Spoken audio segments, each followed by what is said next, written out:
Hello friends, आज के video में हम लोग पढ़ने जा रहे हैं chapter a shelter so high. लेकिन इससे पहले कि हम लोग ये चैप्टर पढ़ना शुरू करें, आइए मैं आपको इंडिया के बारे में कुछ रोचक जानकारियां देता हूं। So let's go. So students, अभी आप लोग यहाँ स्क्रीन पर देख रहे हैं एक इंडिया का मैप। इस मैप में इंडिया के अलग अलग फिजिकल फीचर्स को दिखाया गया है।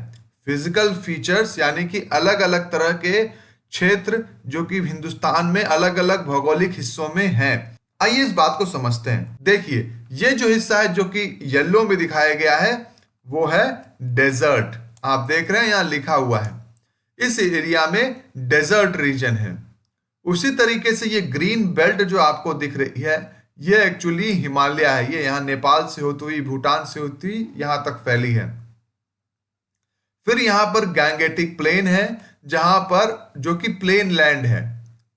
ये सेंट्रल हाईलैंड्स है जहां पर की पहाड़ियां हैं जैसे विंध्या रेंज, मैकाल रेंज, अमरकंटक। ये दक्कन का पठार है जिसको कि हम लोग बोलते हैं डेक्कन प्लेट्यू। ये वेस्टर्न घाट है और ये ईस्टर्न घाट है। हमारी आज की कहानी में हम जिस क्षेत्र के बारे में पढ़ने जा रहे हैं वो है ट्रांस हिमालय, जो कि हिमालय के भी पार का एरिया है, जिसे हम लोग बोलते हैं ट्रांस हिमालय, या आम भाषा में हम लोग इसे बोलते हैं लद्दाख का पठार। हम इसी क्षेत्र के बारे में पढ़ने जा रहे हैं और ये क्षेत्र कैसा है, क्या होता है, इसके बारे में हम आज अपने चैप्टर में जानेंगे। दोस्तों, आपको इस मैप को अच्छे से याद करना है, इसे अपने दिमाग में रखना है, ताकि अगर आपसे कोई भी पूछे कि बताओ कि इंडिया के किस क्षेत्र में कहां पर रेगिस्तान पाया जाता है, कहां पर पठार पाए जाते हैं, कहां पर प्लेन लैंड है, तो आपको बताना चाहिए। आपको ये सारी जानकारी होनी चाहिए। अगर आपके पास एटलस है तो एक एटलस खोलिए, आप इंटरनेट पे भी देख सकते हैं और इन चीजों को ध्यान में रखिए। फ्रेंड्स, अब इस मैप में हम लोग भारत के उत्तरी हिस्से को यानी कि नॉर्थ के हिस्से को और ध्यान से देख रहे हैं। अच्छा, एक बात ध्यान दीजिए कि यहाँ पर एक डायरेक्शन बना हुआ है, ये हर मैप में होना चाहिए। इसकी हेल्प से हम लोग जान सकते हैं कि मैप में कौन सा डायरेक्शन किधर दिखाया जा रहा है। जैसे कि इसमें ऊपर की तरफ एन बना हुआ है, नीचे की तरफ एस, ऊपर की तरफ राइट साइड में ईस्ट है और लेफ्ट साइड में वेस्ट है। इससे हम लोग जान सकते हैं कि ऊपर की तरफ नॉर्थ है, यहाँ पर वेस्ट है, यहाँ पर ईस्ट है, यहाँ पर साउथ है। तो इससे हम लोग डायरेक्शन के बारे में जान सकते हैं। आइए फ्रेंड्स, हम लोग इस मैप को स्टडी करें। यहाँ पर हम लोग देख सकते हैं ये हमारा ऊपरी हिस्सा है या उत्तरी या नॉर्दर्न हिस्सा है इंडिया का। ये हिमालय का रेंज है, हिमालय माउंटेन है जो कि नेपाल भूटान से होता हुआ आता है यहाँ नॉर्थ ईस्ट तक। ये नॉर्थ ईस्ट है अरुणाचल प्रदेश। ये जो हिस्सा है जो कि हिमालय के उस पार है, ये हिस्सा कहलाता है ट्रांस हिमालय। अब ट्रांस हिमालय भी पहाड़ी एरिया है, पहाड़ी रेंज है, लेकिन हिमालय और ट्रांस हिमालय के पहाड़ों में थोड़ा सा अंतर है। इस डिफरेंस को हम लोग समझेंगे अपनी कहानी के माध्यम से कि किस तरह का अंतर है। ये जो कहानी है वो मेनली इसी एरिया के बारे में है, ये हिमालय के बारे में यानी ये जो एरिया है इसके बारे में नहीं है। इस एरिया में जैसे उत्तराखंड, हिमाचल प्रदेश, ये हिमालय के एरिया में आता है, जम्मू कश्मीर, और लद्दाख का रीजन हमारा ट्रांस हिमालय कहलाता है। आइए हम लोग इसके बारे में और अच्छे से जानते हैं। So friends, now let us start our chapter. In this chapter we are going to study about the trans-Himalayan region. So here in this chapter we have a traveler. We are going to study about a traveler's tale. He is a traveler जो कि travel करने जाता है हिमालयास की। The name of the traveler is Gaurav Jani and he has at his partner only the motorcycle. There are many people, बहुत से लोग होते हैं जो अलग अलग तरीके से ट्रैवल करते हैं। Some people go in groups, some people go with friends, some people go with family. लेकिन हमारे ये जो स्टोरी के आज के हमारे जो कैरेक्टर हैं ये अकेले ही ट्रेवल करने जाते हैं ऑन हिज बाइक। आप देख सकते हैं कि उन्होंने सारा सामान अपनी बाइक पर लाद लिया है। वो मुंबई के रहने वाले हैं और वहाँ की नॉइजी लाइफ यानी कि भीड़ भाड़ वाली लाइफ से काफी बोर हो गए हैं, तो अब वो किसी शांत जगह पे जाना चाहते हैं। So he wants to go to Himalayas. Our character Gaurav Jani is planning to go to Himalayas. So how he is getting ready for his journey? He is planning for 2 months journey. वो उन्होंने 2 महीने की जर्नी प्लान की है। What all the things he is taking? 2 months is a long time. So he takes a small tent, sleeping bag, plastic sheet, warm clothes, food that would remain fresh for some day. यानी ऐसा fruit जो कि कुछ दिन तक fresh रहे, तुरंत खराब ना हो. He also took with him what he took extra cans of petrol, okay, and his camera. Photo खींचने के लिए रास्ते में अच्छे अच्छे सीन्स आएंगे तो उनको खींचने के लिए he took his camera. Loner is name of his bike. Loner and I left Mumbai, passing through small villages and towns of Maharashtra, Gujarat, Rajasthan to reach Delhi. Okay.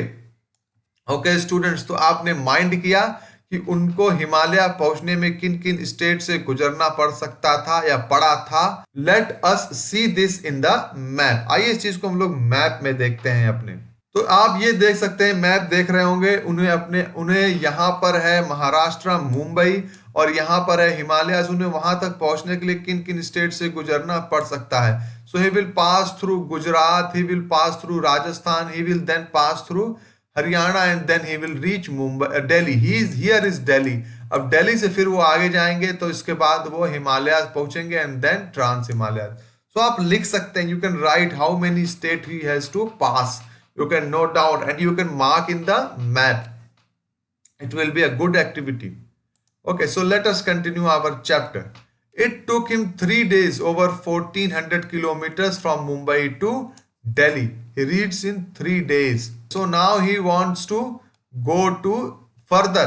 Okay, in 2 days we were in Manali. From Delhi to Manali he took 2 days. Okay, so now he reached Manali. You can find out in the map where is Manali. Okay, in the Manali the air was very fresh. So now the real journey was to begin. Real journey मतलब वो journey जिसके लिए हमारे ये character, हमारे गौरव जानी, इन्होंने ये पूरी यात्रा की है इतनी लंबी. The pleasure of mountains, the mountains का मजा लेने के लिए. सो अब उनको प्लेजर ऑफ माउंटेन मिलेगा कि अब वो पहाड़ों के बीच में आ गए हैं, मनाली पहुंचते हैं, वहां से वो पहाड़ों का मजा लेना शुरू करते हैं. और उनकी रियल यात्रा कहाँ है?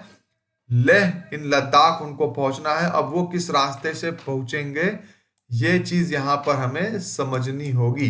तो हम लोग एक पिछले मैप में समझ चुके हैं, लेह लद्दाख माउंट यानी कि हिमालय के पार पहुंचता है, बीच में हिमालय आता है, उसके पार है ट्रांस हिमालय. आप देख सकते हैं उन्होंने ट्रांस हिमालय लद्दाख पहुंचने से पहले उन्होंने अपनी रात अपने टेंट में बिताई, हमारे फ्रेंड गौरव ने. And this was a nylon tent. Okay, nylon is a type of cloth, synthetic cloth, nylon. अब हम लोग एक शब्द देख रहे हैं, कोल्ड डेजर्ट. कोल्ड डेजर्ट देखने से समझने से पहले हम लोग एक चीज और यहाँ समझ लेते हैं, मैं आपको दिखाना चाहता हूँ. तो इस मैप में आप देखिए स्टूडेंट्स कि यहाँ पर कहीं पर इस तरफ मनाली है, यहाँ पर मनाली इस एरिया में, और यहाँ पर ये ट्रांस हिमालय का रीजन है जहां पर कि हमारा फ्रेंड जाना चाहता है. लेह लद्दाख का रीजन है, यहाँ पर लेह लद्दाख है. अब उनको जाना है तो यहाँ बहुत बीच में ऊंचे ऊंचे पहाड़ हैं इस जगह पर, तो उनको यहाँ पे बीच में से रास्ता करके जाना है. ठीक है, जैसे भी रास्ता है. अभी यहाँ पर एक बात और है आपको जो जान लेनी चाहिए इस जगह पर कि जो रोड है, जिस रोड से जाते हैं यहाँ पर, वो रोड पहाड़ों के बीच से गुजरती है, तो इसलिए बहुत खतरनाक रोड कही जाती है. लंबी रोड भी है, यात्रा भी लंबी है, और पहाड़ों से घिरी हुई यात्रा है. बर्फ, वहां पहाड़ कभी कभी खिसक भी जाते हैं, कभी कभी पहाड़ टूट कर पत्थर गिर जाते हैं सड़क पर. तो इस तरीके से बहुत डेंजरस यात्रा है. इन चीजों को ध्यान में रखते हुए हमारे इंजीनियर्स ने, हमारे देश के इंजीनियर्स ने, हमारी गवर्नमेंट ने एक टनल बनाई है. मैं आपको उस टनल की पिक्चर दिखाना चाहता हूं, उसका नाम बताना चाहता हूं, तो उसको इस चीज को ध्यान से देखिएगा. अगर स्टूडेंट्स आप लोग देख पा रहे होंगे तो यहाँ पर क्या लिखा हुआ है? यहाँ लिखा हुआ है अटल टनल रोहतांग. जी हाँ, उस टनल का नाम है अटल टनल.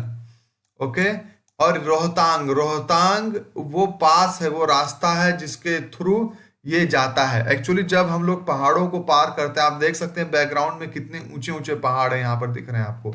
अब जब इन पहाड़ों को पार करते हैं तो पहाड़ों को जब पार करना होता है तो पार करने के लिए इस्तेमाल करते हैं पहाड़ों के बीच में से जो रास्ते होते हैं, उन रास्तों को हम लोग इस्तेमाल करते हैं, और उन रास्तों को हम लोग बोलते हैं पास बोलते हैं, या हिंदी में बोलते हैं दर्रा. तो ये जो पास है, जो जिस पास से या जिस दर्रे से हम लोग मनाली से लेह जाते हैं, उसका नाम है रोहतांग पास या रोहतांग दर्रा। ओके स्टूडेंट्स, आई थिंक आपको अटल टनल का नाम क्लियर हो गया होगा। आपको ध्यान रखना है कि ये एक नई टनल बनाई गई है जिसके थ्रू काफी हद तक आसानी से और सुरक्षित तरीके से हम लोग लेह पहुंच सकते हैं।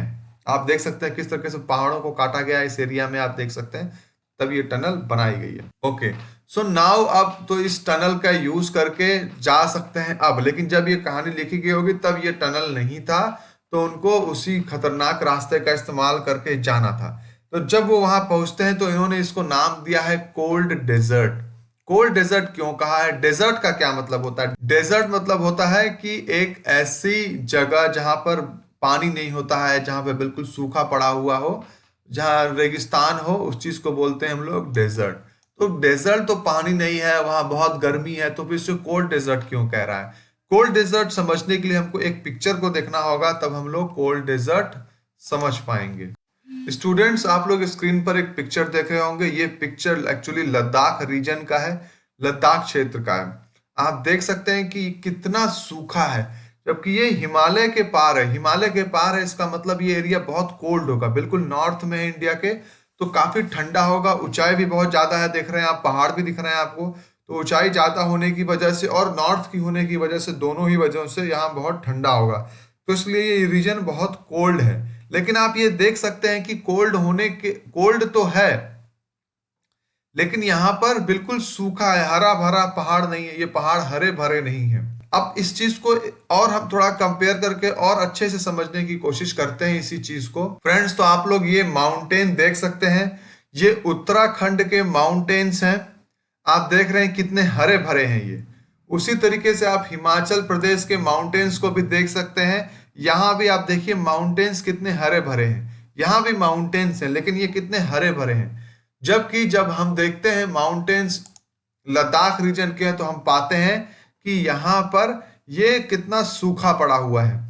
ऐसा इसलिए होता है, इसको हम समझ सकते हैं हमारे मैप में। जैसा कि हम सभी जानते हैं कि इंडिया में अधिकतर जो बारिश होती है मानसून के सीजन में होती है, मानसून की हवाओं के कारण होती है। तो मानसून की हवाएं इधर से आती हुई जब यहाँ पहुंचती हैं, तो ये उत्तराखंड के पहाड़ हैं, ये हिमाचल प्रदेश के पहाड़ हैं, ये उत्तराखंड के पहाड़ हैं। इन पहाड़ों पर जब ये पहुंचती है तो ये सारी बारिश, अधिकतर बारिश यहीं पर हो जाती है। ये पहाड़ इन हवाओं को रोक लेते हैं, ये जो पहाड़ है इन हवाओं को रोक लेते हैं, तो इस एरिया में मानसून की हवाएं नहीं पहुंच पाती। इस कारण से इस एरिया में बहुत ज्यादा बारिश नहीं होती, इस एरिया में बहुत ज्यादा बारिश नहीं हो पाती, बहुत ही कम बारिश होती है। इसलिए ये एरिया ठंडे तो हैं, क्योंकि ये नॉर्थ में है बिल्कुल इंडिया के, और इनमें पहाड़ है तो ऊंचाई भी ज्यादा, इसलिए एरिया ठंडे तो हैं, कोल्ड है ये एरिया। लेकिन यहाँ पर बारिश नहीं होती। बारिश न होने के कारण ये एक तरह से क्या है, डेजर्ट है, यानी बहुत कम बारिश होती है, तो इसीलिए इनको कहते हैं कोल्ड डेजर्ट। इसीलिए आप देख सकते हैं कि यहाँ पर बहुत हरियाली नहीं है, थोड़े बहुत घास उगता है और कुछ झाड़ियां उगती हैं। So they are called cold desert. Ladakh gets very little rainfall. मैं आपको बता दिया हूं कि क्यों रेनफॉल लिटिल होता है, क्योंकि मानसून की हवाएं लद्दाख तक पहुंच नहीं पाती, क्योंकि उत्तराखंड हिमाचल प्रदेश के पहाड़ रोक लेते हैं सारी मानसून की हवाओं को। In Leh I found myself in quiet street with beautiful white houses. Beautiful white houses होते हैं यहाँ पे, अभी मैंने आपको दिखाया था। तो वैसे ही पत्थर के बने हुए हाउसेज होते हैं, पत्थर से बनते हैं, क्योंकि पत्थर यहाँ इजिली अवेलेबल है, इसलिए यहाँ पे पत्थर बनते हैं, ठीक है।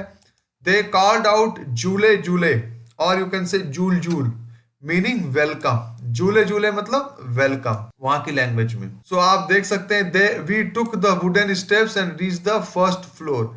तो यहाँ के जो स्टेप्स है वुडन, यानी वुड का इस्तेमाल हुआ है, घरों को बनाने में स्टोन का इस्तेमाल हुआ है। तो यहाँ पर उन्होंने देखा कि घर में क्या स्टोर किया हुआ था, उन्होंने pumpkin, okay, and golden yellow corn. तो यही चीजें वहां पर होती हैं, pumpkin, orange pumpkin and golden yellow corn. ये ज्यादा चीजें वहां पे आसानी से उग पाती हैं। जब हमारे ट्रेवलर वहां जाते हैं, तो जब वो रॉकी प्लेन्स में जाते हैं, तो उस एरिया को नाम दिया गया है Changthang.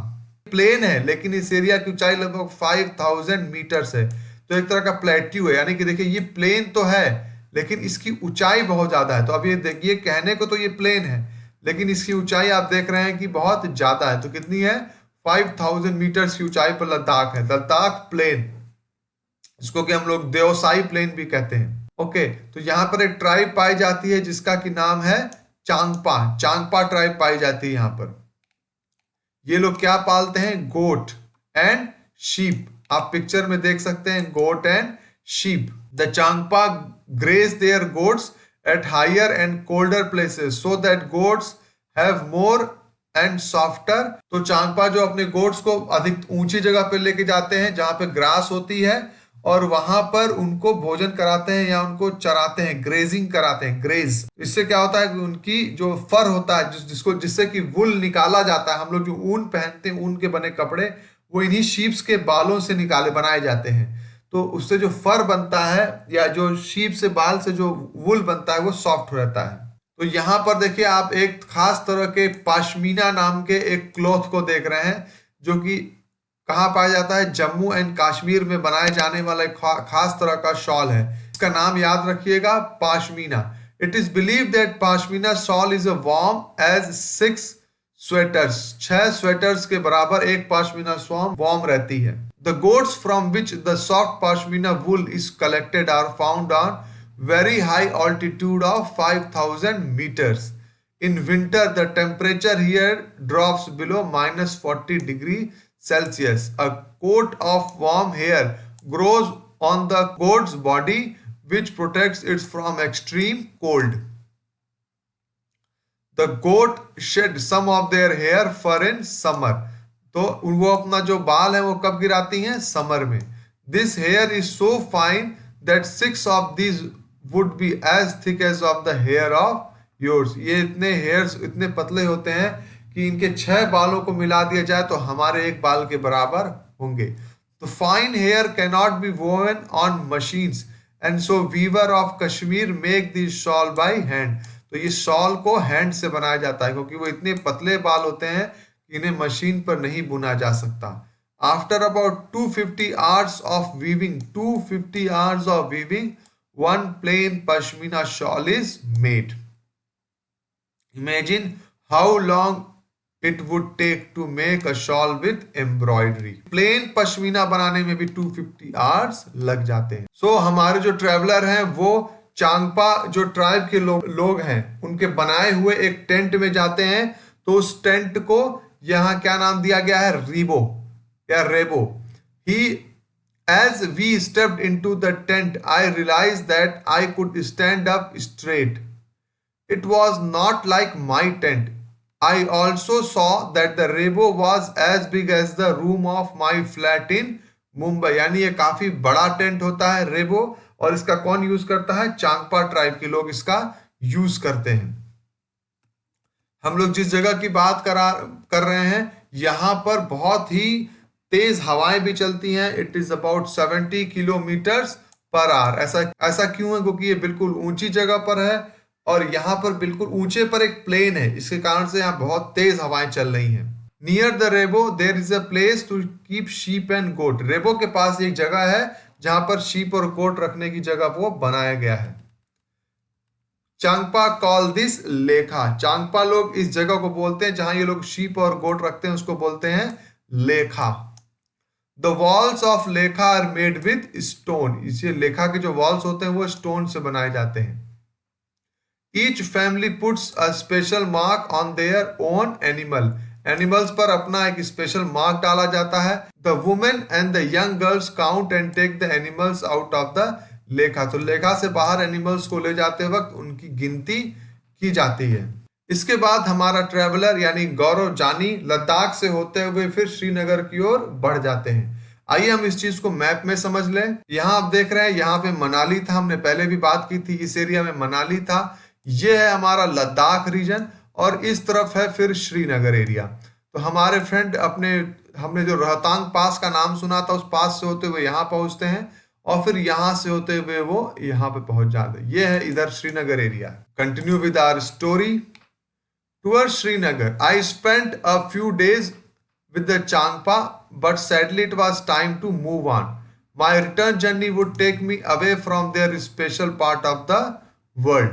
This time I took a different route from Leh. अब वो डिफरेंट रूट से जाते हैं, जिधर से आए थे उधर से नहीं जाते हैं। ठीक है, I was going towards Srinagar via Kargil.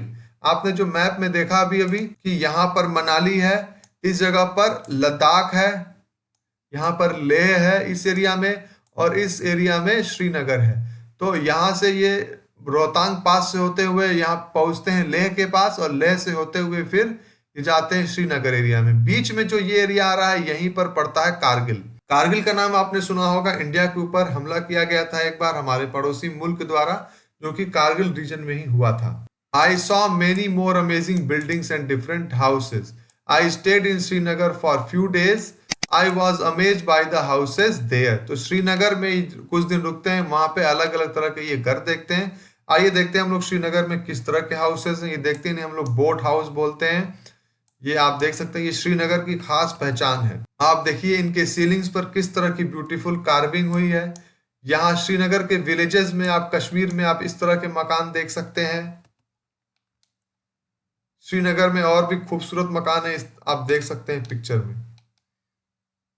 अब हमारा फ्रेंड इसके बाद रिटर्न जर्नी की ओर बढ़ जाता है, और फिर वो उसी रास्ते से अपने बाइक से होते हुए फिर अपने घर को आ जाता है। साथ ही मैं यहाँ एक चीज और आपको बताना चाहूंगा कि यहाँ पे बकरवाल पीपल के बारे में भी आपको जान लेना चाहिए। बकरवाल पीपल एक तरह के चरवाहे होते हैं, ग्रेजर्स। ग्रेजर्स होते हैं जिस तरह का हमने देखा था चांगपा में, लेकिन Bakarwal people are found in the region of Jammu and Kashmir, while the Changpa tribe is found in the regions of Leh Ladakh. सो ये दो एक ही तरह के पीपल हैं, वो अलग अलग रीजन में पाए जाते हैं। आई होप फ्रेंड्स आपको ये स्टोरी पसंद आई होगी और आपको हमारे फ्रेंड की जर्नी इंटरेस्टिंग लगी होगी। हमें कमेंट कर कर बताइए कि आपको कैसा लगा ये जर्नी।